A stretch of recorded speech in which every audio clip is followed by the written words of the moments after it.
Indege ya gisirikare yo mu bwoko bwa Sukhoi Su-25 niyo yazindutse itera amabombe ku birindiro by'inyeshamba z'u Rwanda bisanzwe biri hajya muri teritware ya Walungu neza na neza mu gasagara k'ubudandaji abantu benshi bazi ku izina rya Kaziba. Iyi nkuru turaza kwirabira hamwe n'izindi nkuru ziriko ziravugwa hano muri Kamanyora na Katogota aho inyeshamba z'u Rwanda zazindutse ziraririza imijugujugu y'amabombe hano baraye bakuwe. Turaza kubabwira ibyakurikiye, turaza no gusimbira muri Mudaka no muri Muresa naho nyene tubabwire ivyaho ingene vyifashe. Ndabaha ikaze rero muri kino kiganiro cacu kigufi tuze kurabira hamwe ibisanzwe biriko birabera hano mu gihugu kibanyi ca Kongo.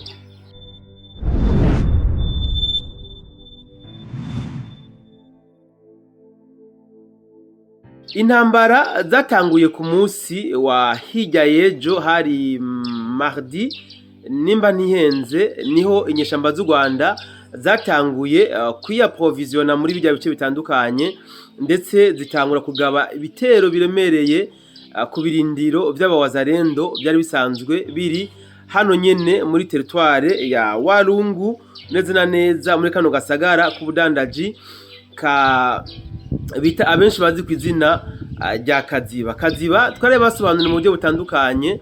Kaziba iri mu masanganzira ahuza nukuba ihuza ibarabara riva Bukavu ryinjira muri Walungu, irindi rikinjira muri Uvira ndetse n'irindi rikinjira muri Mwenga. Na gaciro kari très stratégique haba ku ntambara ndetse haba no ku budandaji. Kano gace rero inyeshamba zari zaramutse zigaba bitero ku birindiro by'abawazarendo bisanzwe biri hano mugabo ntabwo zashoboye koroherwa kubera yuko umuriro barawakije uza kubazimirako. Uwo munsi nyene niho izinyeshamba z'u Rwanda zaciye zigaba ibitero novuga batangwe gukoresha amabombe ku birindiro by'abawazarendo na FARDC byari bisanzwe biri mu misozi iri muri Katogota.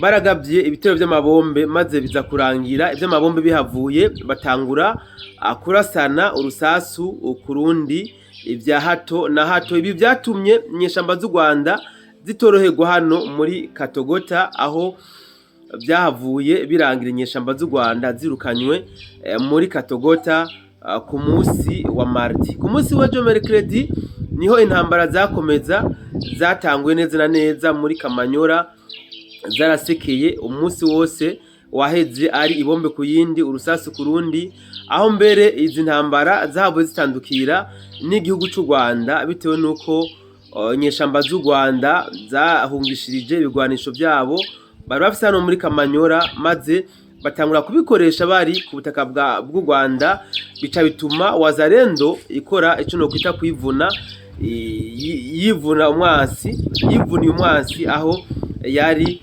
yahuye. Reka rero tuje mu donido ku byaranze izi ntambara ziriko zirabera hano muri Kaziba. Ibitangazamakuru ndavuga bishigikiye inyeshamba z'u Rwanda canke bisanzwe bikora propaganda y'izi nyeshamba byatanga gutangaza yuko kuva ku munsi wejo ngo inyeshamba z'u Rwanda zigaruriye Kamanyora, Katogota, Ruvungi na Sange na Kaziba centre. Byo biri ku mbwa nyinshi zitandukanye z'ibitangazamakuru by'igihugu cy'u Rwanda, ariko amakuru y'ukuri ahari nuko Sange na Ruvungi nta rusasu na rumwe rurigera runahavugira usibye umunsi canke ejo kuva izi ntambara zitangwa ku butaka bwa Kongo. Nta munsi n'umwe muri ajya ma defense ya FDNB harabera ibitero cyangwa se harabera intambara. Ni imvugo bariko barakoresha mu kugira ngo bashobore kuremesha abasirikare babo batari muri buno buce bwegereye aya ma defense ya FDNB. Ni n'imvugo bakoresha kugira ngo bashobore kuremesha abantu babakurikirana. Naho ubundi reka mvuge kibara ryaguye kubera yuko umbuga wundi n'ubugesera bwaradutse kubera ko na hafi ya ma defense baramaze kuhabomora. Katogota barabomoye na Kamanyora barabomoye. Uyu munsi amakuru turiko turaronka nayuko no muri Kaziba bashobora kuba bamaze kuhabakura ibice 100%. Amakuru tugitohoza mugabo uyu munsi hazindutse hari imigwano hano muri Kaziba, ni imigwano ariremereye, ngira ngo bamwe n'abandi mwashuye kuronka akavideo akareresi kariko karagaragaza ingene intambara muri kano gace zari zimeze, na ka video karimwo urwamo rwinshi urw'amasasu, aho novuga coalition ya FARDC bariko baratana mu mitwe hamwe na coalition yizi inyeshamba. FARDC yaciye yikora ku ndege y'intambara Sukhoi Su-25 baja kurasa bikomeye, aho zino nyeshamba zariko ziratera amabombe ziri amaze agahengwe kabona akuboneka. Hariho muri Kaziba twashobora kwemeza ko agahengwe gahari, usibye ko tutaramenya mwido nido ubuce inyeshamba zashoboye gukugwamo no kurasigwamo, ndetse ngo tunamenye n'abashoboye kugwa ku mirongo y'urugamba. Igihari nuko intambara zahabereye hano muri Kaziba, kandi n'igihugu ca Kongo cifashishije indege mu bwoko bwa Sukhoi Su-25 kugira ngo bashobore guca intege no kuburizamwo izi inyeshamba z'u Rwanda zari zigize akagarama Ruganda. Mbere yuko dusimbira muri Katogota na Kamanyora, reka dusimbire hano muri Mudaka intambara zasekeye, ngira ngo mwabonye amasanamu yabo abawazarendo bashoboye kwivugana, nubwo ibitangazamakuru biko bivuga ko atantambara ihari, mugabo nibaza ko ntabwo abantu bashobora kuraswa atantambara zihari. Nta musirikare w'inyeshamba w'u Rwanda magingo aya ashobora kugwa arashwe atantambara zihari. Ubwo tuze guhurira ku magroup WhatsApp yacu, ndabahereze amasanamu y'inyeshamba z'u Rwanda zarasiwe hano muri Mudaka. Ndabibutse ko Mudaka ari ku birometero 22 gusa n'igisagara ca Bukavu, kandi mwibuke yuko ku munsi w'ejo inyeshamba z'u Rwanda mumbabare kano kandi akababwire, hari ubutumwa bukomeza kuzunguruka ku mwangurukana bumenyi, aho bamwe bavuga ngo biyadresa ku nyeshamba z'u Rwanda bazibaza ati none ko mwirutse mutaragera Uvira habajugumije, mwaje mwegera Kamanyora na Katogota kugira ngo mushike Uvira, mugabo twabonye mwiruka musubira mu gihugu cy'u Rwanda, abandi muri Bukavu byagenze gute? Abandi nabo bati ngo za modoka 12 zaje zireruye nyeshamba z'u Rwanda zerekeje hano muri Kamanyora ngo abashoboye kurokoka ngo nabari bazi kwiruka gusa. Guys, I'm so sorry. Akabiga twingwa akeza. So ari abana bazi kwandika inkuru zisetsa kabisa. Ndikuvuga ngo abasirikare b'u Rwanda abaje muri Kamanyora kurasa, abaje buzi imodoka 12, ngira ngo mwarabonye ingene bagize iterabwoba ku mbuga ngurukanabumenyi zitandukanye, aho bavuga ngo noneho bagiye kumena ama defense ya FDNB ari muri Ruvunge na Sange, ngo baze kwisanga babashikanye muri Uvira. Ati rero abasirikare baje buzuye ikamyo bira imodoka binini 12, ngo abashuye kurokoka nabari bazi kwiruka, ngo batamenye kwiruka.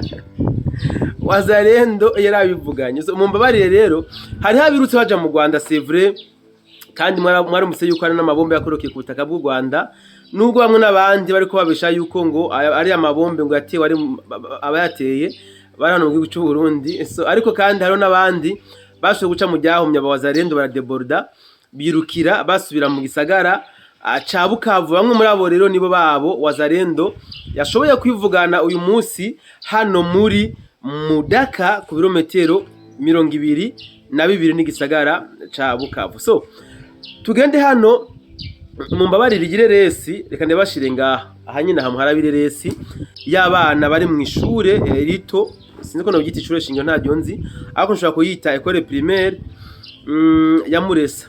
Murabe mu byukuri bano bana ingene bameze, mubarabe neza, mubarabe na karese gatoya cyane. Abana batekwe n'ubwoba, bamwe bare munsi y'intebe bari kudegedwa, hama bagaca baje kumugangurukana bumenyi bavuga ngo nta ntambara ihari.